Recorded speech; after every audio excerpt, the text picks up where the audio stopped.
Hola, buenos días a todos, ¿qué tal? Mi nombre es Ismael Tuyani y hoy junto a mi compañera Natalia León, ambos residentes de familia, vamos a realizar la sesión de síndrome febril.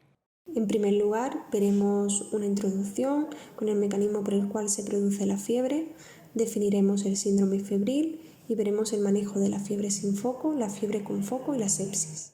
El control de la temperatura corporal, como ya sabréis, lo lleva a cabo el hipotálamo y esto es posible gracias a que recibe información por dos vías.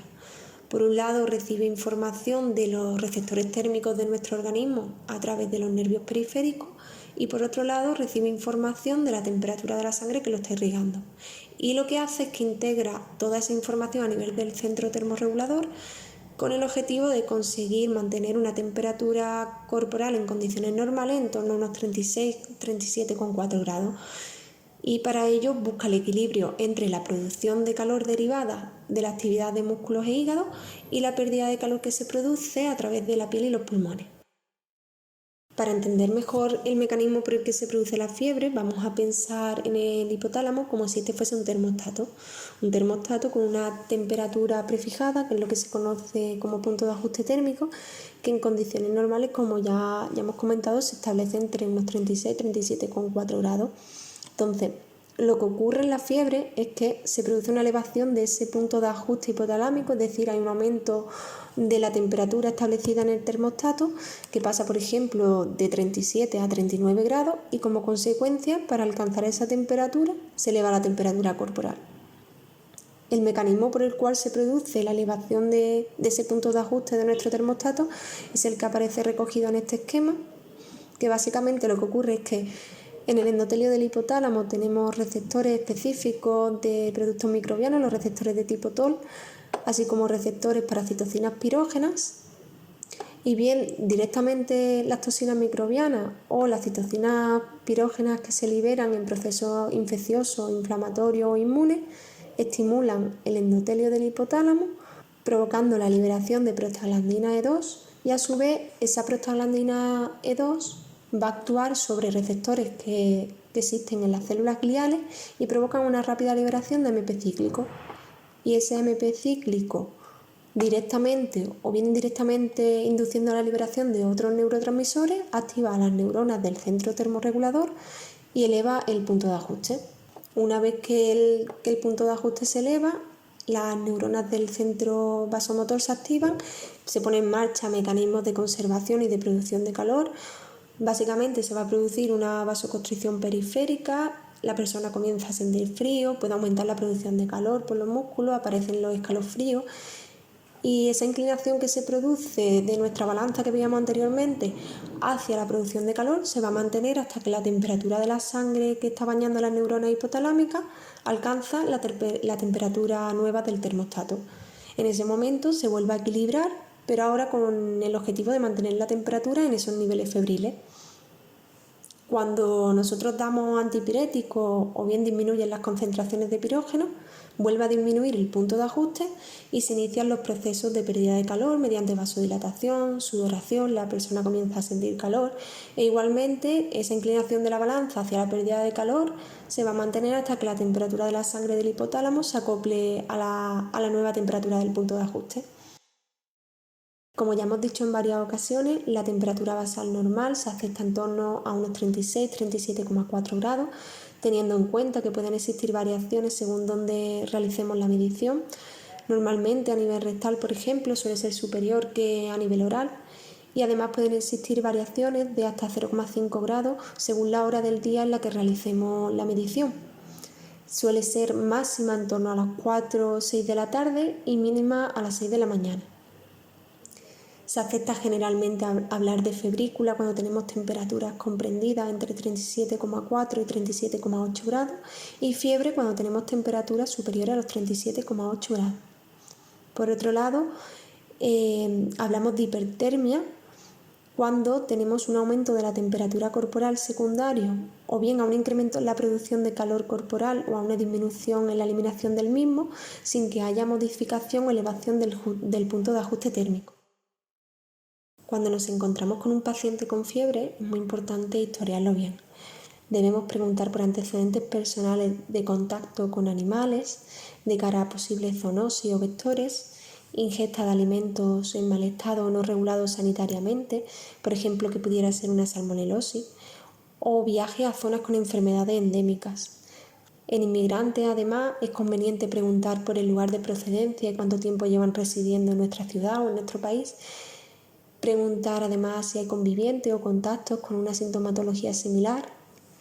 Indagar en los hábitos tóxicos, consumo de alcohol y drogas por vía parenteral principalmente, consumo de fármacos de cara a una posible fiebre de origen farmacológico, antecedentes de infecciones con alta prevalencia como serían la hepatitis, la tuberculosis y las enfermedades de transmisión sexual, antecedentes quirúrgicos, sobre todo si son recientes, y si es portador de algún dispositivo, por ejemplo sondas, prótesis, válvulas, derivaciones, marcapasos, etc.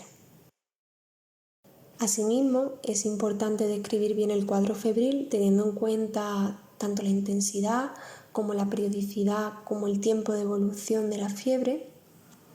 En cuanto al tiempo de evolución, hablamos de fiebre de breve duración cuando lleva menos de 48 horas, corta duración entre 2 y 7 días, duración intermedia entre 1 y 3 semanas y de larga duración cuando lleva ya más de 3 semanas. En cuanto a la intensidad, pues distinguimos entre fiebre moderada y fiebre alta. Moderada cuando las temperaturas están comprendidas entre 37,8 y 39 grados y alta por encima de los 39 grados. Y la periodicidad también puede ser importante porque nos puede orientar en ocasiones el diagnóstico de algunas enfermedades que cursan con una periodicidad característica. Por ejemplo, en la malaria, fiebre cada 3 días. Y además de describir el cuadro febril, es importante indagar sobre los síntomas que lo acompañan, preguntando por órganos y aparatos con el fin de encontrar algún foco que pueda estar originando la fiebre. Como vimos al comienzo en el índice, primero vamos a tratar la fiebre sin foco y posteriormente Ismael os hablará de la fiebre con foco, los focos más frecuentes y de la sepsis. Entonces, es importante saber que fiebre sin foco no es sinónimo de fiebre de origen desconocido. Por fiebre sin foco entendemos aquella que cursa con una temperatura superior a 38 grados en ausencia de síntomas o signos que nos orienten a su etiología. La duración puede ser variada, podemos tener una fiebre sin foco de menos de 48 horas o una fiebre sin foco de 4 semanas. En cambio, para poder hablar de fiebre de origen desconocido es preciso que se cumplan una serie de criterios específicos que son los que se recogen en el cuadro. Fiebre con fiebre de más de 38,3 en al menos 2 ocasiones, de 3 o más semanas de evolución. Y este último criterio que veis aquí ha ido variando con el paso del tiempo. Inicialmente se requería un diagnóstico incierto tras una semana de estudio hospitalario. Posteriormente, como muchos de los casos se trataban ambulatoriamente, se cambió a un diagnóstico incierto tras 3 visitas ambulatorias o bien 3 días de ingreso. Y las últimas recomendaciones pues aconsejan abordar este último criterio como algo más cualitativo que cuantitativo, es decir, tener un diagnóstico incierto tras haber realizado un mínimo de pruebas complementarias obligatorias que veremos posteriormente, independientemente de los días que se lleve estudiando al paciente. En definitiva, antes de pasar a la siguiente diapositiva, fiebre sin foco sería un concepto más general que englobaría la fiebre de origen desconocido, la cual debe cumplir una serie de criterios para definirla. Entre las causas más frecuentes de fiebre sin foco y por tanto de fiebre de origen desconocido tenemos las infecciones, las neoplasias y las enfermedades inflamatorias no infecciosas. Entre las infecciones destacan las presentaciones atípicas de enfermedades como la tuberculosis extrapulmonar, la osteomielitis y los abscesos intraabdominales. Entre las enfermedades inflamatorias no infecciosas, la polimialgia reumática, la vasculitis, sobre todo la vasculitis de grandes vasos y la sarcoidosis. Y entre las neoplasias destacan principalmente las neoplasias hematológicas, la enfermedad de Hodgkin, linfomas y leucemias, el hepatocarcinoma y neoplasias renales. En los últimos 25 años se han realizado varios estudios y se ha visto que en países occidentales, en concreto Francia, Italia, Bélgica, los que aparecen reflejados en la diapositiva, En estos países, cuando se llega a un diagnóstico, las enfermedades inflamatorias no infecciosas parece que van en cabeza, mientras que en otras regiones geográficas, como países de Oriente Medio, Turquía, Egipto y Asia, las infecciones representan el mayor porcentaje. Ya vimos en diapositivas anteriores cómo orientar la historia clínica del paciente que se presenta con fiebre y nos vamos a centrar ahora en la exploración física del paciente con fiebre sin un foco aparente. Por un lado, habría que realizar lo básico, toma de constantes, dando temperatura, presión arterial, frecuencia cardíaca, pulso, valoración del estado general del paciente, niveles de conciencia, orientación y estado de piel y mucosa. Y posteriormente habría que realizar una exploración minuciosa por órganos y aparatos. A nivel de cabeza y cuello, valorar la presencia de lesiones escamosas faciales, alteraciones oculares, por ejemplo, una uveitis en el contexto de enfermedades reumatológicas como podría ser una espondilitis anquilosante, el pulso de la arteria temporal en busca de una artritis de Horton, placas blanquecinas en la cavidad oral que pudieran ser indicativas de infecciones micóticas, lesiones en el cuero cabelludo, alteraciones de pares craneales en el contexto de meningoencefalitis o accesos cerebrales, adenopatías y rigidez de nuca, además del resto de signos meningios. A nivel torácico, valorar la presencia de tumoraciones costocondrales, osteocondritis, realizar una auscultación cardiológica en busca de soplo, por ejemplo, en una endocarditis, auscultación pulmonar en busca de crepitantes, de roncus y buscar adenopatías axilares. A nivel abdominal, buscar visceromegalias, hepatomegalia, esplenomegalia, masas, adenopatías inguinales, puntos dolorosos a la palpación, realizar la puñopercusión renal y valorar el estado de cicatrices en intervenciones quirúrgicas. Y finalmente, a nivel de miembros, descartar que haya accesos de partes blandas, signos de tromboflebitis, eritema, lesiones petequiales y a nivel de articulaciones, pues enrojecimiento, aumento de temperatura e inflamación. Y por último, recalcar que la búsqueda de signos meningios debe realizarse siempre de forma inexcusable en todos los pacientes con fiebre y tanto la presencia como la ausencia de los mismos debe quedar reflejada en la historia clínica. En cuanto a las pruebas complementarias básicas que deberíamos solicitar, se incluye un hemograma con recuento y fórmula leucocitaria, una coagulación, una bioquímica sanguínea que incluya glucosa, urea, creatinina, iones, CK, un perfil hepático, fosfatasa alcalina, PCR, procalcitonina y velocidad de sedimentación globular si es posible, una orina completa con sedimento y una placa de tórax. Y además, como dije anteriormente, se aconseja realizar una serie de pruebas que son obligatorias en todo paciente que se sospeche de fiebre de origen desconocido, ya que ayudan a catalogarla como tal, que son los marcadores de autoinmunidad, mínimo el factor reumatoide y los anticuerpos antinucleares, proteínas totales y un proteinograma, 3 hemocultivos, una ecografía abdominal y un Mantux. Y además, por otro lado, en aquellos casos en los que sospechemos una fiebre farmacológica, se podría considerar suspender o sustituir ciertos medicamentos y valorar la respuesta a esa actitud que hemos tenido. Entre los fármacos que más se asocian a fiebre farmacológica se encuentran el alopurinol, la carbamazepina, la lamotrigina, la sulfasalacina, la furosemida, entre otros. Algunos de los hallazgos que podemos encontrar en estas pruebas son en el hemograma, leucocitosis neutrofílica que orienta a una infección bacteriana, leucocitopenia con linfopenia que orienta a infección viral y trombocitopenia en el contexto de las infecciones graves. En la bioquímica, la presencia de insuficiencia renal se considera un signo de mal pronóstico y en la placa de tórax podemos encontrar cavitaciones o infiltrados apicales, infraclaviculares, sugestivos de tuberculosis, adenopatías iliares en el contexto de tuberculosis también o de sarcoidosis, un patrón intersticial en neumonías intersticiales o condensaciones, únicas que pueden orientar a un tromboembolismo pulmonar o a una neumonía adquirida en la comunidad o múltiple en el contexto también de un tromboembolismo pulmonar o bronconeumonía bilateral.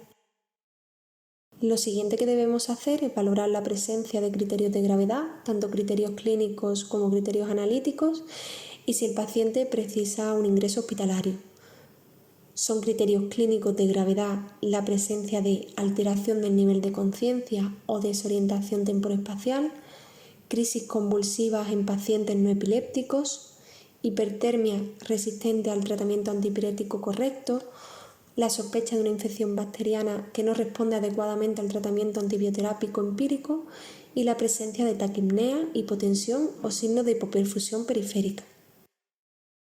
Son criterios analíticos de gravedad la presencia de granulocitopenia por debajo de 1000, más de un 30% de formas jóvenes de leucocitos polimorfonucleares, coagulación intravascular diseminada, la acidosis metabólica y la insuficiencia respiratoria, renal o hepática agudas. Teniendo en cuenta dichos criterios, se considerará el ingreso del paciente ante la presencia de los mismos, es decir, un paciente con criterios de gravedad, ya sean clínicos o analíticos, casos de fiebre de duración intermedia, que si recordamos era aquella fiebre de duración de entre 7 y 21 días, con imposibilidad de manejo ambulatorio por la causa que sea, ya sea por falta de soporte social, intolerancia digestiva o una enfermedad crónica de base que dificulte su control, y los casos de fiebre de larga duración, de más de 21 días. El tratamiento lo vamos a enfocar según la presencia o ausencia de criterios de gravedad, de manera que los casos que no presenten criterios de gravedad se van a manejar con antipiréticos, bien paracetamol de 650, un comprimido cada 6 horas, o metamizol, un comprimido o una ampolla bebida cada 8 horas. Los casos que presenten criterios de gravedad requieren la extracción de 2 hemocultivos y un urocultivo, canalización de una vía venosa periférica para fluidoterapia. Se pasarían 1500 de fisiológico en 24 horas si el paciente no está en dieta absoluta, o bien 3000 en 24 horas alternándolo con un glucosado al 5% en aquellos pacientes que no puedan ingerir líquidos. Si existe insuficiencia respiratoria, se pone oxígeno con mascarilla tipo Venturi al 30% o bien más, según sea necesario, con el objetivo de mantener una PO2 por encima de 60%. Antipiréticos, los mismos que dábamos por vía oral, los damos ahora vía intravenosa, paracetamol de 1 gramo cada 6 horas a pasar en 15 minutos, o bien metamizol 2 gramos cada 6 horas a pasar en 20 minutos, y antibiótico-terapia empírica. En caso de que no haya signos de sepsis grave, sería de elección la ceftriaxona 2 gramos cada 24 horas, y en casos de sepsis lo explicará Ismael posteriormente. Y por último, tratamiento de la acidosis metabólica y de la insuficiencia renal en el caso que esté presente. Lo último que vamos a ver de la fiebre sin foco va a ser el tratamiento de la fiebre de duración intermedia. La ponemos en una diapositiva aparte porque debido a la etiología que suele estar detrás de ella requiere un manejo terapéutico que es un poco más específico. Lo que ocurre es que en nuestro ámbito geográfico pues, se ha visto que hasta un 70% es debida a enfermedades infecciosas sistémicas, principalmente rickettsiosis y brucelosis. Entonces, básicamente lo que se aconseja es, al tratamiento que hemos visto anteriormente, añadir doxiciclina.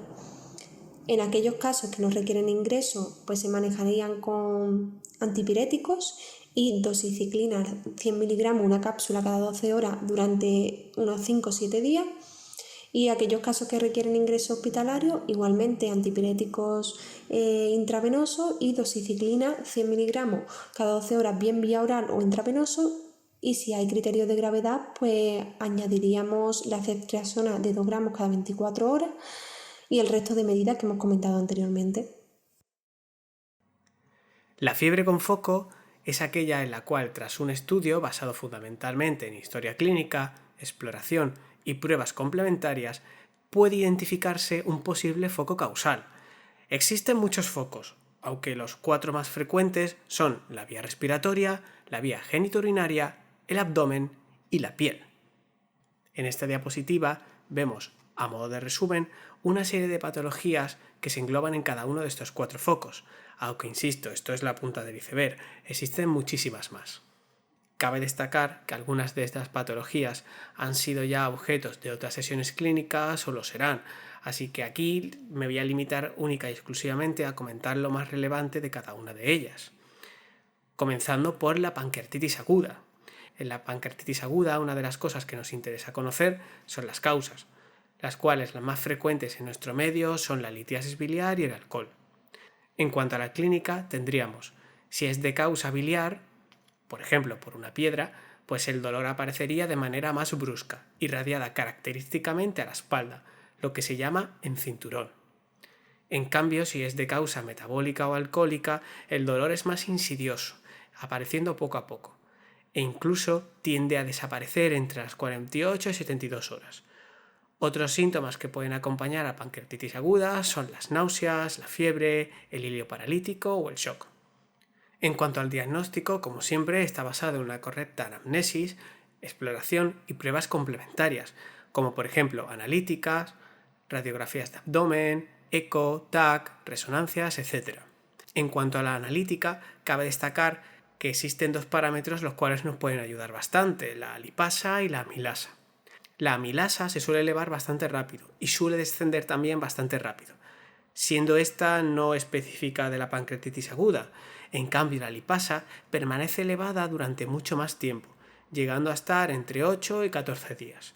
Además, un valor superior a 680 unidades, lo que viene siendo a 3 veces el valor normal, puede llegar a tener una sensibilidad del 100% y una especificidad de aproximadamente el 99%, convirtiéndolo así en un parámetro bastante interesante para la pancreatitis aguda.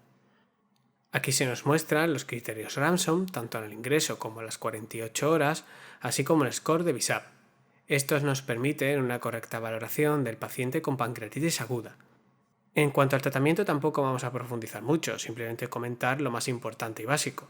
Las medidas generales, la estabilización hemodinámica, tratamiento analgésico, corrección de las alteraciones electrolíticas, profilaxis antibiótica, basada en carbapenémicos, como por ejemplo el limipinem o el meropenem, la profilaxis de la hemorragia digestiva alta, con omeprazol, pantoprazol, el uso de heparinas de bajo peso molecular, ya que estos pacientes pasan mucho tiempo encamados, y así como la cirugía.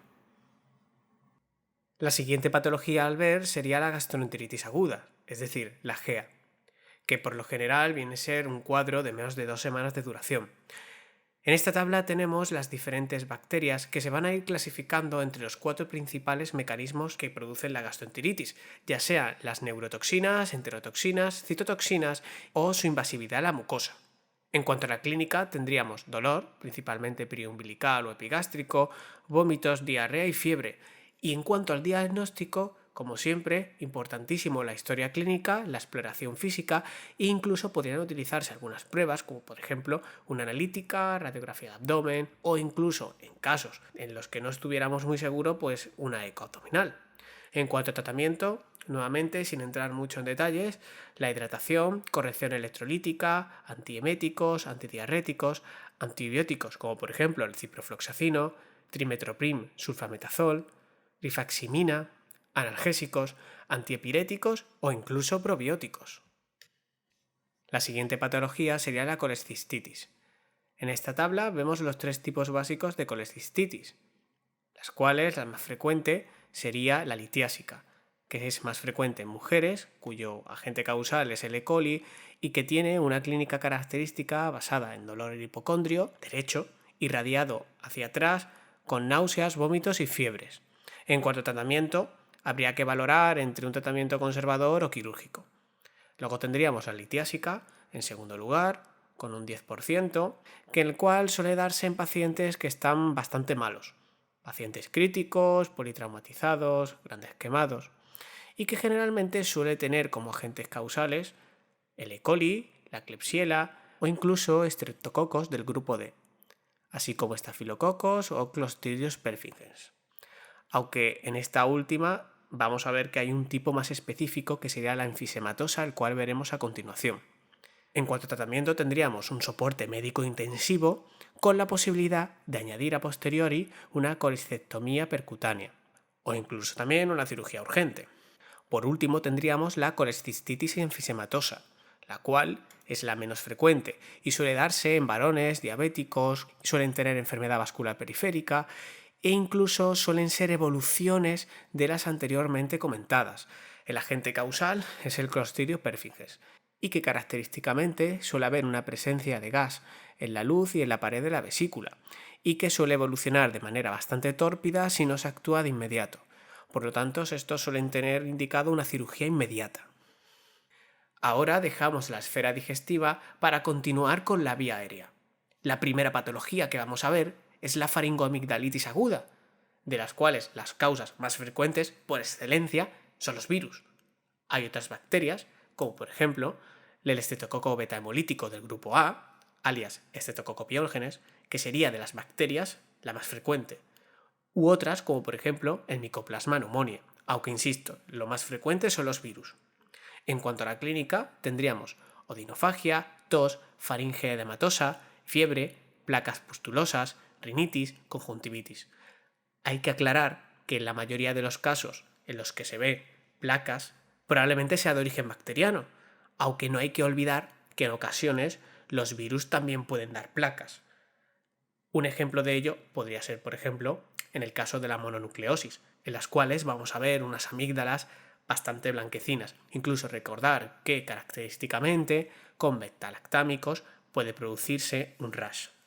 En cuanto al diagnóstico, tendríamos la historia clínica, la exploración y pruebas complementarias, como puede ser, por ejemplo, una analítica básica o el test antigénico. En cuanto al tratamiento, tendríamos básicamente antibióticos si sospechamos un origen bacteriano, como puede ser, por ejemplo, penicilina, amoxicilina clavulánico, clindamicina. Por otro lado, tendríamos la analgesia correspondiente basado en AINES, paracetamol, metamizol. Y por último, en el caso de que se complicase la cosa, si hubiese un absceso, pues habría que drenarlo. Seguimos con la bronquitis aguda, cuya casuística es muy similar a la comentada anteriormente. En cuanto a la clínica, tendríamos disnea, tos, fatiga, fiebre, mucosidad y escalofríos. En cuanto al diagnóstico, nuevamente, historia clínica, exploración, atendiendo a la auscultación, ya sea por silivancias y o estridor, roncus, y pruebas complementarias como puede ser una analítica o una radiografía de tórax. En cuanto a tratamiento, podrían utilizarse antibióticos en el caso de que sea bacteriana, como por ejemplo el levo o el moxifloxacino, medidas generales, analgesia y, si fuera necesario, broncodilatadores, así como corticoides inhalados. Nos vamos a la esfera urológica, en la cual empezaríamos hablando de la pilonefritis aguda, cuyas causas más frecuentes son el E. coli, por excelencia, y otras bacterias como pueden ser, por ejemplo, el Staphylococcus aureus, Pseudomonas aeruginosa o Mycobacteria tuberculosis. En cuanto a la clínica, tendríamos mialgias, escalofríos, fiebre, disuria, polaquiuria, dolor lumbar y hematuria. Hay que recordar que solo un 60% de los casos tienen la tríada típica, basada en fiebre, dolor lumbar y escalofríos. En cuanto al diagnóstico, tendríamos la historia clínica, la exploración, hay que destacar de este apartado la puñopercusión, pruebas complementarias, como puede ser analítica básica, urocultivo, analítica de orina, u otros como puede ser la radiografía de abdomen, TAC abdominal, serología, etc. En cuanto al tratamiento, habría que hacer una primera distinción entre si es complicada o no es complicada, y posteriormente, dentro de las complicadas, ver si existe o no riesgo de infección por organismos multiresistentes. En el caso de que sea no complicada, tendríamos ceftriaxona o ciprofloxacino. En el caso de que sea complicada, sin riesgo de infección por organismos multiresistentes, tendríamos ceftriaxona o amikamicina. Y en el caso de que sea complicada, con riesgo de infección por organismos multiresistentes, pues tendríamos piperaciclina tazobactam, meropenem o amikamicina. Posteriormente habría que tener en cuenta las medidas generales, ya sean reposo o estabilización, en el caso de que exista shock, así como la analgesia. Pasamos ahora a la prostatitis aguda, cuya causa más frecuente es el E. coli, aunque no hay que perder de vista las ETS en aquellos pacientes jóvenes. En cuanto a la clínica, tendríamos las mialgias, escalofríos, fiebre, disuria, polaquiuria, dolor perineal, perianal, que se irradia a glande y testículos, y también hematuria. En cuanto al diagnóstico, historia clínica, exploración, fundamental el tacto rectal, pruebas complementarias como analítica básica, urocultivos u otras como radiografía de abdomen, TAC de abdomen, serología, etc. En cuanto a tratamiento, tendríamos, basado en antibióticos, ceftriaxona o cefotaxima, en el caso de que no haya sepsis, o meropenem o piperaciclina tazobactam en caso de que exista sepsis. Luego tendríamos las medidas generales, reposo, baños de asiento, así como analgesia. Pasamos al último foco, que es la piel. En este caso vamos a realizar una comparativa entre la erisipela y la celulitis. En este caso, la causa más frecuente de ambas es el estreptococo del grupo A, y la clínica se basa en escalofríos, fiebre y dolor. Hay que tener en cuenta que la erisipela es más superficial, ya que la infección se queda en la región dérmica. En cambio, en la celulitis, la infección progresa hasta el tejido subcutáneo. En cuanto al diagnóstico, historia clínica y exploración. Recalcar la erisipela al ser más superficial puede apreciarse como una placa brillante bien delimitada. En cambio, en la celulitis no vamos a ver esa delimitación tan clara, tal y como se ven en ambas imágenes. En cuanto a las pruebas complementarias, tendríamos la analítica básica en la cual se vería una leucocitosis, sobre todo en la celulitis. En cuanto a tratamiento, tendríamos antibióticos, de referencia a la penicilina, medidas generales y analgesia. Bueno, después de haber hablado sobre la fiebre, tanto con foco como sin foco, es hora de que hablemos sobre la sepsis, que al final es una de las cosas que más nos preocupan cuando nos llega un paciente con fiebre, que pueda estar séptico. Pero, ¿qué es la sepsis? Bueno, la European Society of Intensive Care of Medicine y la Society of Critical Care of Medicine la definen como una disfunción orgánica causada por una respuesta anómala del huésped frente a una infección, cuyas causas, clásicamente, se decían que eran las bacterias gram negativas, aunque actualmente son más las gram positivas. De forma general, los gérmenes que más se suelen aislar en estas situaciones suelen ser el E. coli, el Staphylococcus aureus, el Streptococcus pneumoniae, el Epidermidis. Por lo tanto, en cuanto al origen de las diferentes bacteriemias, los focos más habituales son el tracto urinario, las vías respiratorias, el abdomen, las heridas quirúrgicas y los catéteres intravasculares. En esta diapositiva tenemos una serie de términos, tales como el síndrome de respuesta inflamatoria sistémica, sepsis, sepsis grave y shock séptico, que clásicamente se entendían como una progresión, aunque esto ya cambia totalmente a partir del 2015, ya que el síndrome de respuesta inflamatoria sistémica no se considera como un estadio previo a la sepsis, ya que no es específico de la misma. La sepsis grave pasa a ser un término obsoleto y por lo tanto nos quedamos con sepsis y shock séptico, entendiendo este último como un shock vinculado a un estadio previo de sepsis. Es importante que ante un paciente con sospecha de estado séptico se realice una valoración lo más temprana posible, y para ello tenemos dos escalas, la SOFA y la QSOFA. La SOFA es una escala más compleja y suele utilizarse en aquellos ambientes hospitalarios y que se disponga de medios. En cambio, la QSOFA es más intuitiva, por lo tanto, es perfecta para aquellos ambientes extrahospitalarios o en aquellos casos en los que no dispongamos de tanto material. Tanto un SOFA como un QSOFA con puntuación mayor de 2 es indicativo de que el paciente puede que esté en estado séptico, y por lo tanto debemos actuar con la mayor brevedad posible.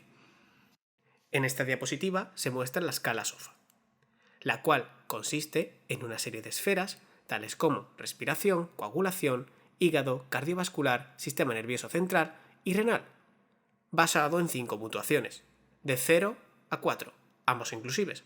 Por lo tanto, a la hora de valorar al paciente, debemos ir revisando los diferentes ítems, y a cada uno de los mismos, según el valor que presente el paciente en ese momento, le asignamos una puntuación. Un SOFA igual o mayor a 2, como se comentó antes, es indicativo de que probablemente el paciente esté en un estado séptico. En contraposición con lo explicado anteriormente, tenemos la escala QSOFA, la cual es mucho más rápida y más intuitiva, basado en 3 parámetros: el estado mental alterado, frecuencia respiratoria y la tensión arterial sistólica. Nuevamente, al igual que el anterior, un valor igual o mayor a 2 debe ponernos en alerta. En cuanto al diagnóstico de la sepsis, debemos atender a la historia clínica, examen físico, analítica completa, hemocultivos, pruebas de imagen, así como la tinción Gram. En cuanto a la analítica, esta debe contener hemograma, ionograma, función renal, función hepática, amilasa, lipasa, examen de orina, coagulación, enzimas cardíacas, lactato sérico y gasometría arterial. En lo referente a los hemocultivos, hay que tener en cuenta que estos se deben hacer en pacientes con fiebre en los cuales sospechemos una bacteriemia, para lo cual se recogen 2 o 3 muestras, con 15 o 20 minutos de separación entre una y otra. Se cultiva tanto en medios aerobios y anaerobios y hay que tener cuidado con los falsos negativos y falsos positivos. Ahora vamos a centrarnos un poco más en aquellos falsos negativos y falsos positivos. Primero en los falsos negativos. ¿Por qué se producen estos? Bueno, pues se producen básicamente en 3 situaciones, ya sea por tratamiento antibiótico previo, ya sea porque la bacteria necesita un cultivo muy específico, como es el caso de la brucela o la tuberculosis, o que simplemente la bacteria no se pueda cultivar, como es el caso de la sífilis. Falsos positivos. ¿Qué hay que saber? Bueno, básicamente los falsos positivos se conocen como pseudobacteriemias y consisten en una contaminación de la muestra, generalmente por flora cutánea. Uno de los que más frecuentemente se suelen aislar en contaminación es el Staphylococcus epidermidis. Para considerarlo como un positivo real, este debe crecer en todas las muestras. Sin embargo, esto no ocurre con los bacilos gram negativos, en los cuales, con que haya un cultivo positivo, se considerará el agente causal. Hay que añadir que además en los pacientes que tienen sepsis, solo un 20 o 40% de los hemocultivos resultan positivos, aumentándose esta cifra hasta un 70% en el caso de que el paciente entre en el shock séptico. En cuanto a pruebas de imagen, tendríamos radiografía de tórax y abdomen, TAC abdominal y cerebral y ecocardiograma. Otra prueba podría ser, por ejemplo, el electrocardiograma. Aquí tenemos un algoritmo muy sencillo sobre cómo proceder ante un paciente con un síndrome febril. Lo primero sería realizar un QSOFA, es decir, si el QSOFA es menor a 2, pues seguimos monitoreando al paciente. En cambio, si este es igual o mayor a 2, pues pasaríamos a hacer el SOFA. Nuevamente, si el SOFA es menor a 2, continuamos con la monitorización del paciente. En cambio, si el SOFA es mayor o igual a 2, pues consideraríamos que el paciente está en un estado séptico. Una vez que ya consideramos que el paciente puede estar en un estado séptico, deberíamos plantearnos si es necesario o no la utilización de fármacos para mantener una presión arterial media por encima de 65 y o el lactato es igual o mayor a 2. En caso de que la respuesta sea afirmativa, entonces diremos que el paciente está en un shock séptico. En cambio, si la respuesta es negativa, por ahora el paciente no se encuentra en un estado de shock séptico. El tratamiento de la sepsis se divide en tratamiento antibiótico, soporte hemodinámico y respiratorio y el uso de corticoides. Entrando en más detalles sobre el tratamiento, habría que comenzar por la pauta antibiótica. La pauta inicial se basa en piperaciclina tazobactam, meropenem asociado a micamicina, con el fin de cubrir gram negativos multiresistentes. En caso de sospecha de alguna bacteria vinculada a catéteres u otros dispositivos intravasculares, habría que recurrir a vancomicina, linezolid o daptomicina, con el fin de cubrir a gram positivos. Si sospechásemos más de un foco abdominal, habría que cubrir los anaerobios, para lo cual utilizaríamos metrodinazol. Es importante recordar que por cada hora que perdamos, las posibilidades de supervivencia del paciente se reducirán aproximadamente un 8%. En cuanto al soporte hemodinámico y respiratorio, tendríamos la fluidoterapia, fármacos vasoactivos, de los cuales la noradrenalina es el fármaco de elección, aunque hay otros como la dopamina o dobutamina, profilaxis del TEP, bicarbonato, sobre todo cuando el pH es menor a 7,20, ventilación mecánica, que dependerá si el paciente está consciente o no, para instaurar un régimen invasivo o no. Y la nutrición, a ser posible enteral, ya que cuanto antes el intestino empiece a trabajar, mejor para el paciente, ya que así protegeremos contra la isquemia mesentérica. Además, es importante añadir que la presión arterial media debe estar por encima de los 65 milímetros de mercurio. En cuanto al uso de corticoides, no se ha demostrado que aumente la supervivencia, aunque sí se ha visto que muchos de los pacientes con estado séptico presentan una insuficiencia suprarrenal relativa. Por lo tanto, se recomienda una dosis de unos 50 miligramos de hidrocortisona cada 6 horas. En conclusión, podríamos decir que es importante que nos quede claro la importancia de historiar bien a nuestro paciente, ya que será lo que nos cuente y los pequeños detalles los que nos orienten hacia un determinado diagnóstico, y en consecuencia a su exploración y pruebas pertinentes. Todo ello conducirá a un tratamiento precoz, lo cual es fundamental, sobre todo en estados sépticos y de shock séptico. Recordar que por cada hora que retrasemos el tratamiento disminuirá aproximadamente un 8% sus posibilidades de supervivencia.